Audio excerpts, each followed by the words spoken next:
Welcome, everyone. Hello, and thank you for joining us to our third conversation on women empowerment and leadership in Vietnam. This is a series of four conversations on the occasion of the International Women's Month, we decided. And my name, as you can see down here, is Irena Ola. I am the founder of a leadership consultancy called Light Path Leadership, and I'm based in Ho Chi Minh City.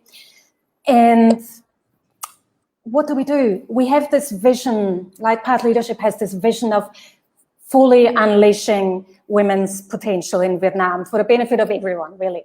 The individual women, the workplaces, the families, and the communities.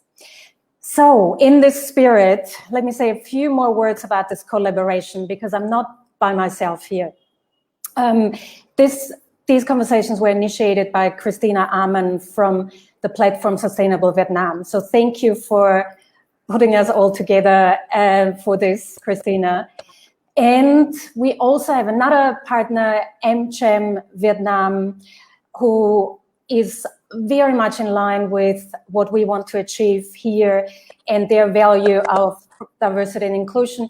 And I should add, I'm also the co-chair of the HCMC Women in Leadership Committee.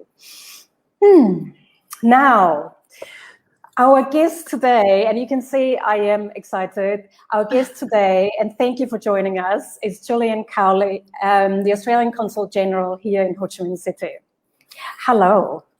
Hello, how are you? This is my first Facebook Live. I have to put that out as a confession before we start. So it is something I'm coming new to, and but I'm very much looking forward to the conversation. So thank you very much to all of your partners for having me here as well. Thank you, and it's always good to start with confessions. So I think so. If anything goes wrong, you know, that's right. We can blame it from. That's right. So let me also say again, and I've said this throughout the first two conversations as well, to set the stage. These are conversations rather than interviews. So I will ask a few questions, but it's a two-way conversation. I would also like to say that all my guests in this month, we have had some work relationship, but there's also friendship. And I believe it's something I want to emphasize a lot, and I've said this in other conversations as well, that there is sometimes this idea that women have to compete, or only if we compete we get somewhere, when I think our strength is in connecting and working together. So yes. Indeed. Even if we're connecting on small screens these days, yes, instead of in person in coffee shops as perhaps we're used to. Indeed. That is very true. So we've had the pleasure of working together over the last 2 years or more, 2.5 maybe. Yeah. And we've done, I think, really exciting things, from the first organizing the first gender conference in Vietnam to smaller events for the Ho Chi Minh City business community that highlighted the link between gender equality, the topic of gender equality and women empowerment, and sustainable business. So the empowerment of women and girls is one of the priorities of the Australian government here, and it's really exciting. There are lots of initiatives the Australian government has in Vietnam. What would you say is your personal motivation to engage in this topic? So again, I'm going to start with the confession. This is the first time someone's asked me this, as to bring the personal. I'm from government. I'm very good at government talking points to tell you the Australian government position, which is, as you said, rightfully, a huge commitment on women and girls and gender equality. So it's more challenging to say, well, what is your personal? But in thinking about that, I thought, well, perhaps I am a product of my parents, whether we like to admit that or reflect on that as adults. But my parents came from very interesting experiences. And I think, if I think about my father, and I'm not sure I've spoken to you about this before, but he was in an orphanage from the age of 6 and went into this background and really discovered education as a key to unlocking opportunity. And that was then something that is a thread throughout his life, this passion and commitment to education, and that was brought to our family, really. So there's this idea and this central idea of what opportunity and education and how they're linked, and from his ability to change the trajectory of his life, really, from pretty tough circumstances. And then if I flip that around and think about my mother, she had this experience where she had 4 children and was pregnant, and her first husband died of an aneurysm. And so she was had 5 children under 5 as a widow. And if I think about that, this is very relevant for the conversation of gender, because we say to women, these kind of conversations about work and family. Well, if you're in a situation like that, you don't necessarily have the luxury to think about these things as separate. This is something that you must start confronting, of finance and family. And, she was an incredibly strong woman to face this situation, and, went on to have more children later. So a big family. But I think on that personal note, and then, of course, lots of experiences along the way. And I think, it'd be fair to say through work, I was privileged to work very early on in my career with some amazing Aboriginal women, incredibly strong women who were generous in sharing their experience and a few of their stories with me. And that was the start, I really think, of understanding this notion that things aren't a level playing field for everyone.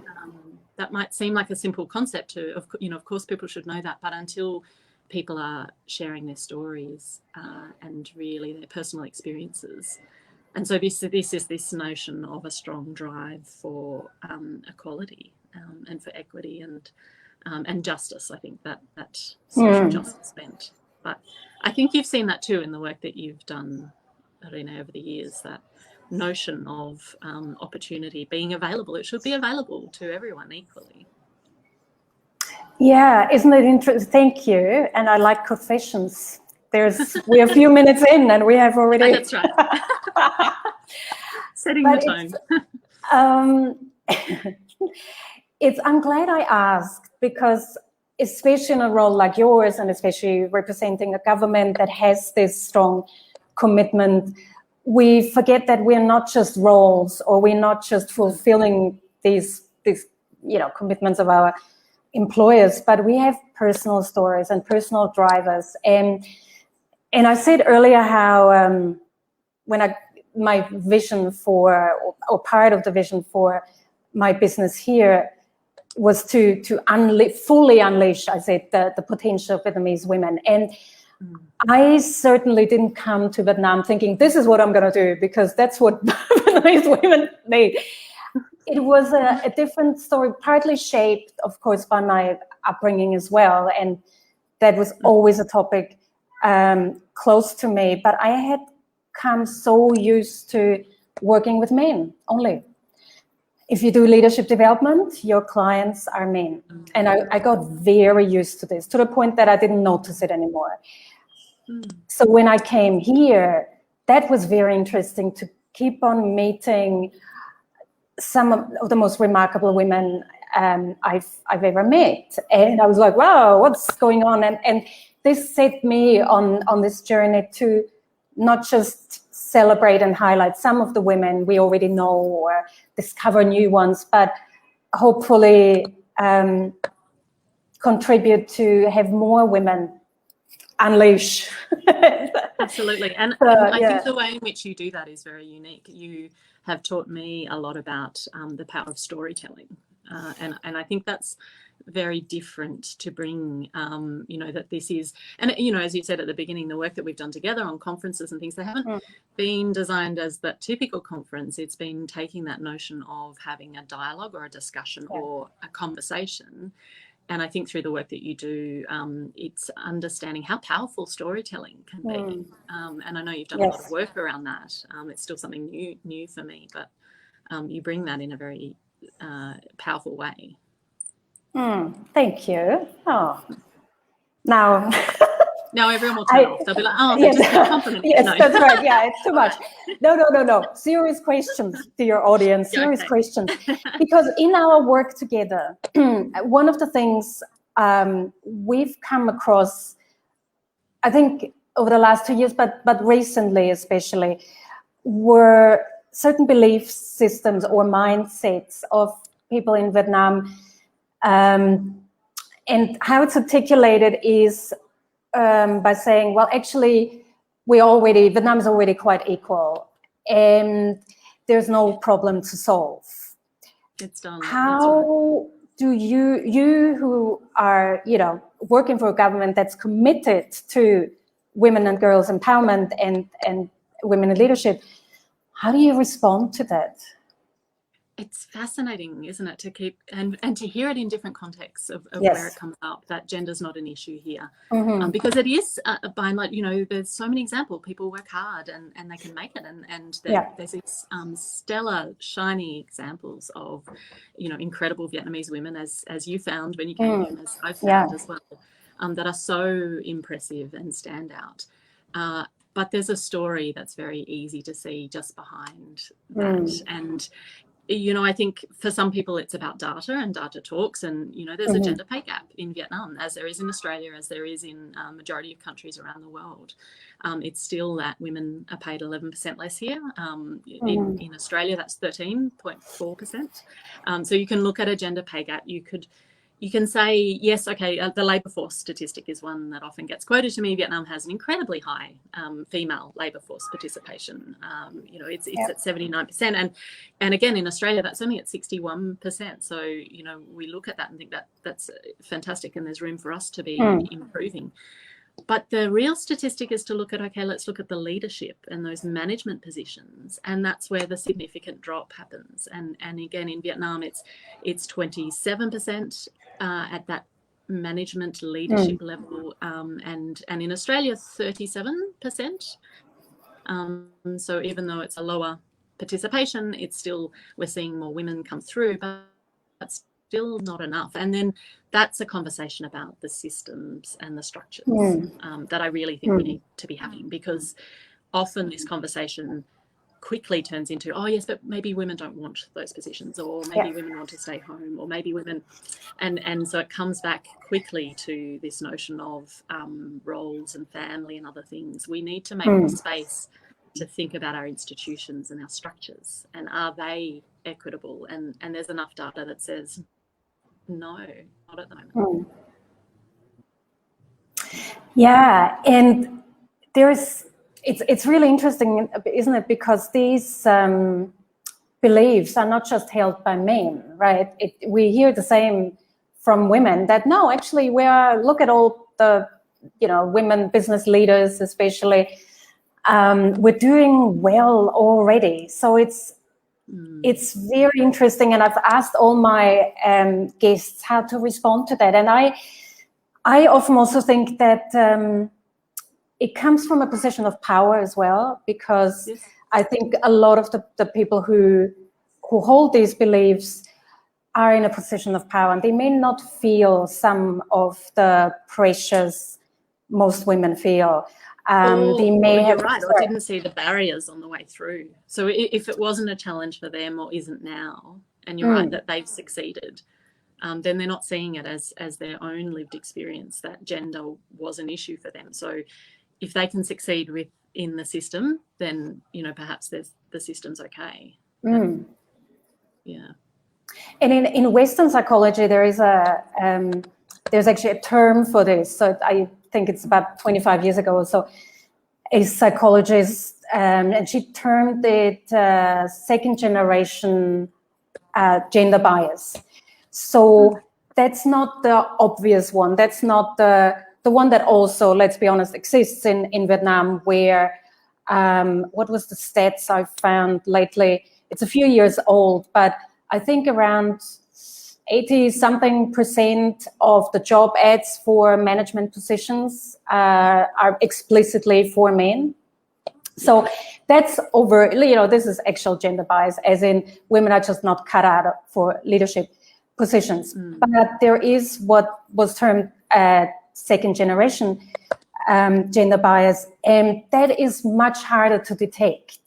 And a lot of, excuse me, a lot of women have it themselves, because we learn to not look at gender. We don't want to be looked at as a woman, and we don't want to believe that there is a system that keeps us from achieving certain things, because we want to earn it on our merit, and so we don't want to see it. Yes, so there are interesting things that can get in our way.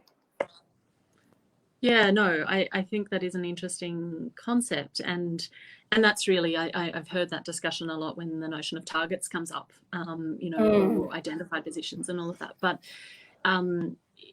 it is around the competition, but the rules of the game have to be the same for everyone to play, and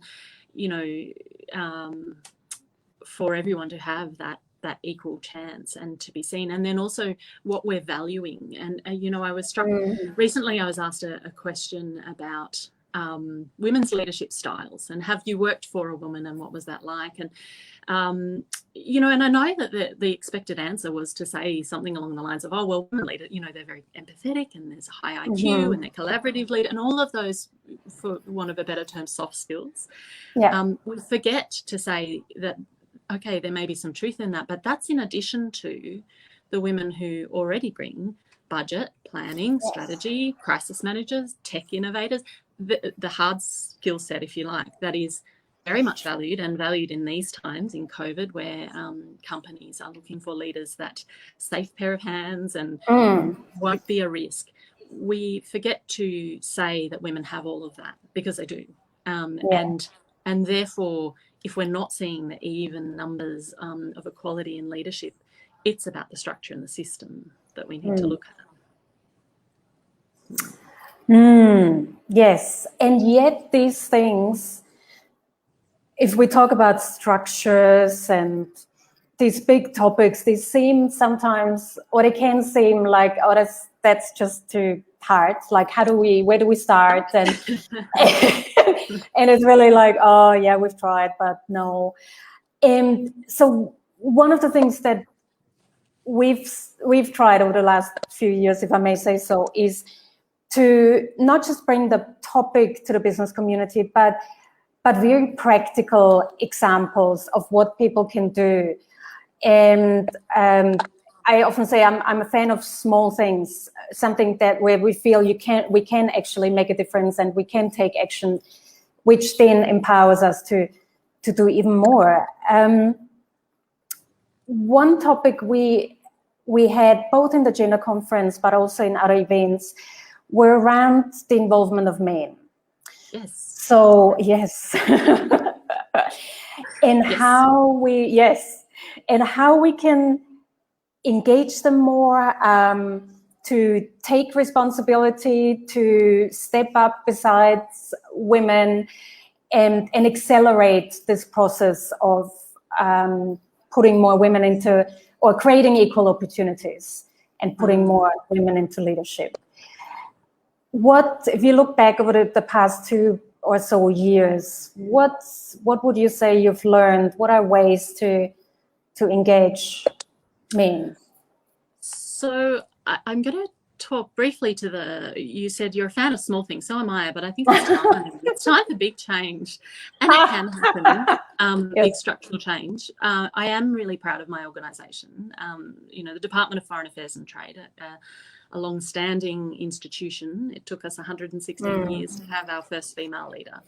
But the work on gender equality started before her, under a visionary male leader who looked at the figures of ambassadors and consul generals and high commissioners, and saw that it was only 75% were men, 25% women. And through a very systematic process of unconscious bias, of looking at the structure, because it wasn't that the women weren't ambitious, or that we didn't have talent. Of course we had talent. We have amazing people in our organisation. And so that's been really interesting to see, because it's 5 years and that has changed. And we now have about, I think, 43% the last time I looked, of women serving in these leadership positions around the world with families, showing that it can be done, and it's not easy. I will say there are days. But so I kind of do want to say that, yes, okay, let's look to the small things that can happen every day, and we should be. But let's not discount that this conversation and its time, and there's a lot of people who, you know, are starting to feel quite impatient around how do we make this change. And so, yes, let's talk about men, because, you know, this is one of the parts of the conversation. This is a conversation for women and men. This is not about leading this conversation, you know, and I think the platform that Christina's put together, Sustainable Vietnam, this is about a sustainable effort for our communities, which are for our men and women together. Okay, I think for men in power, they need to be thinking about who is coming through, who can they identify behind them as a woman, that they can sponsor and coach and mentor, and a very personal question of when will they be prepared to share some of that power, because that's really at the leadership levels what we're thinking about. For a younger generation of men, I would encourage people to think about paternity leave and accessing and asking for and demanding, because that part of life, you know, and I've seen it with my generation of male friends who've found an absolute level of personal fulfillment in becoming fathers and engaging and not giving up on their careers. This is not what I'm saying, but being able to do both, being able to define what that looks like. That's pretty incredible. So they're kind of two big picture things that I think are good to happen at the same time. And then I'm going to throw it across to you, Irina, for the day today, because I think about this as, and I know you are a mother of a boy as well, you have in your house. So what are the small things that you're doing to think about the way in which he is in the world and the generation that he will come through as? I will. Oh, it's confession time, this time from me. Good. We continue the theme. It's not conversations, it's confessions. No, don't run away. I had one interesting moment. In fact, and I haven't shared this with you either, I think, when we were putting together the gender conference of all events, our son at the time, I think 7, said to me, rather surprisingly to me, he says, what can girls do when they grow up? This sort of question. And I thought that was very interesting because we've never talked about this and it seemed very random in the moment. So what can girls do? And I was still a bit confused. So there was a pause and he answered himself and he says, can they become hairdressers and work in spas, you know, do massages? And I'm not sure what showed on my face, but I was like, where did that come from? And I was like, oh, this is going well. Mom is putting together a gender conference and my 7-year-old thinks, girls, that's their path. Yes. And so that was an interesting moment, and and he quickly then changed the topic. So I came back to this, and I was trying to understand where it came from, right? And so a couple of days later, there was this moment, and then I'm trying to find out who told him, and he says, no one told me. But when I go to the hairdresser who cuts my hair, is a woman. When you have a massage, it's a woman. And I was like, oh my goodness, it's already in their minds. But I took it as a moment to talk about things I didn't even know when I was a teenager. I didn't have answers to some of the things. Why are women not achieving the same things as men?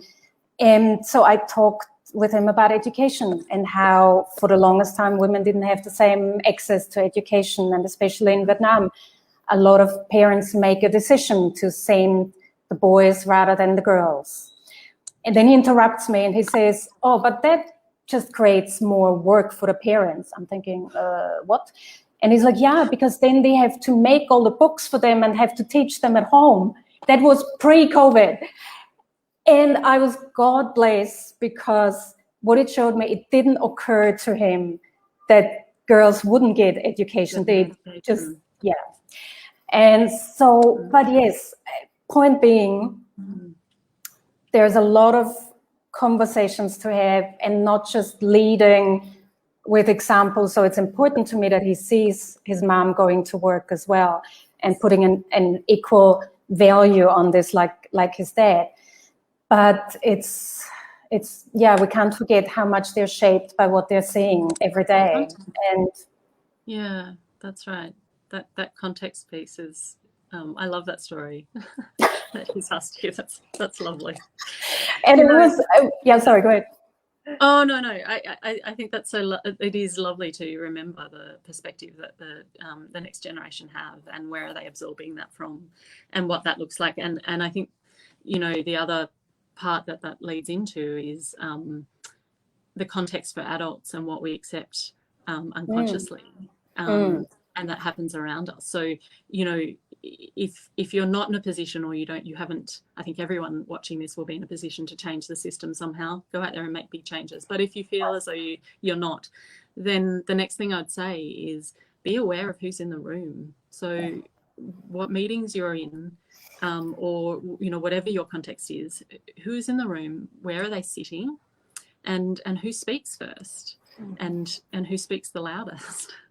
And even just becoming aware of that. And, I know this is a conversation we have frequently here in this context arena, and in the diplomatic world, I'm very conscious of it as well. But when you start to very deliberately think of that, and, as a leader, there are more opportunities to invite different people to a table, or different people to speak, who may not have had the space to be heard.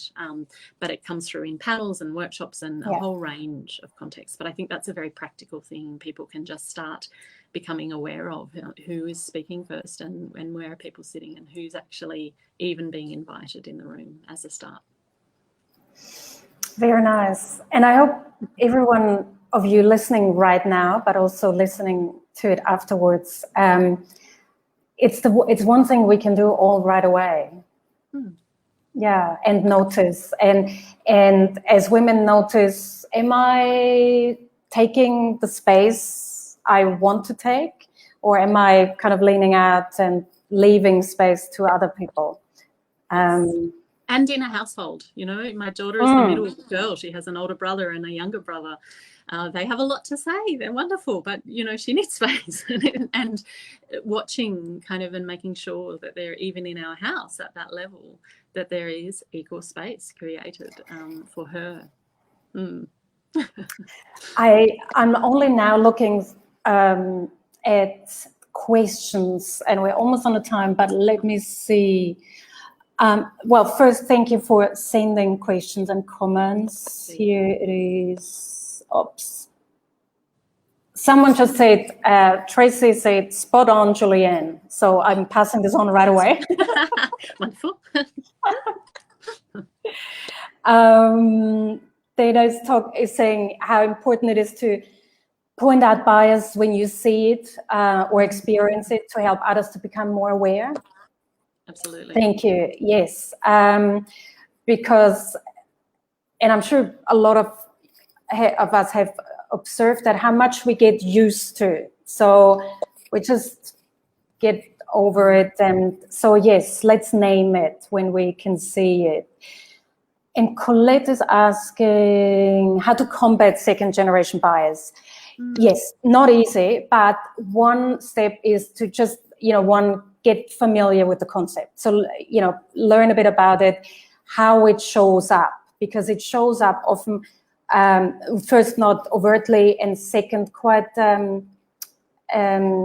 innocently, not innocent, but it's not malign. No one is trying to do something bad here, yet there are structures in place. Sometimes even, what's an example? For example, well-meaning sometimes. So a woman comes back from maternity leave, and to be helpful, she gets a role more in management maybe, but in the admin side of things, rather than in the profit and loss side of things, which usually is a direct line to a managing director or a general manager position. Now, this may look really benign, And the women may not even know how to respond to that because it's well meant and everyone's intentions are really good. But so one very simple thing, and we talked about this just recently actually, Colette, is just asking questions. So if we have situations like you described for the Ministry of, or the Department, sorry, of Foreign Affairs and Trade in Australia, where there was at one point you took stock and found that 23% of your ambassadors were women. It was the first time I understand that people asked questions like, what, you know, why? You know, why are you not putting up your hands? What's keeping you? And I think there were big surprises what answers came, and this enabled action as a response. But no one had stopped to that point to go like, what is it? Because you go back to stereotypes. Oh, women just don't want it. It's too hard. They want to take care of the family. But Colette, so one very simple thing is to, if we find the discrepancy between that, or companies saying we want a 40-60 split in management teams, but we just don't get them. We try really hard. Sit down with some of the women and ask, you know, what is happening, and talk about, you know, introduce also the very idea of second generation bias first. Yeah. Sorry, I like could that. See you wanted to say that. You've given us homework to go away. Second generation. I didn't know we were getting homework today. That's very good. It's that's usually part of coaching sessions, but yes. You just take things away and do. Yes. And I would add to that the context. No more business in bars and on golf courses. It's 2021. You know, we need to think about that. Are the environments inclusive as well? Yes, the environments, even the timing of meetings can help one gender more than other genders. Exactly. Yeah. Yes. Oh, thank you, everyone. I'm 3 minutes over time, so not bad. Pretty good. That was the homework setting, that's why. Thank you, Julianne. Thank you. It was a real pleasure to have conversations and confessions with you. Something new that we've started. No, something new, that's right. And Van is saying, I'm just saying, yes, in capital letters, no more business in golf courses and bars. Yes. That's it. Yes. This is the third conversation of this series, and the last time at the end of the second conversation, I was announcing our next guest, and Christy Lee, who I'm afraid wasn't able to make it. And March, as it turned out, is a very busy month for a lot of us, and especially for our corporate guests. So we had a slight change, and we've been talking a lot about how to engage men. So Christina engaged the men. So I'm very happy to say that our next guest from the corporate sector will be Paul Huynh from KPMG this Friday, actually already. So please stay tuned and join us for the next conversation. Thank you, everyone. What a pleasure. And thank you again, Julianne. Christina, you're in the background. Thank you for bringing us all together, and MCHAM for supporting us as well.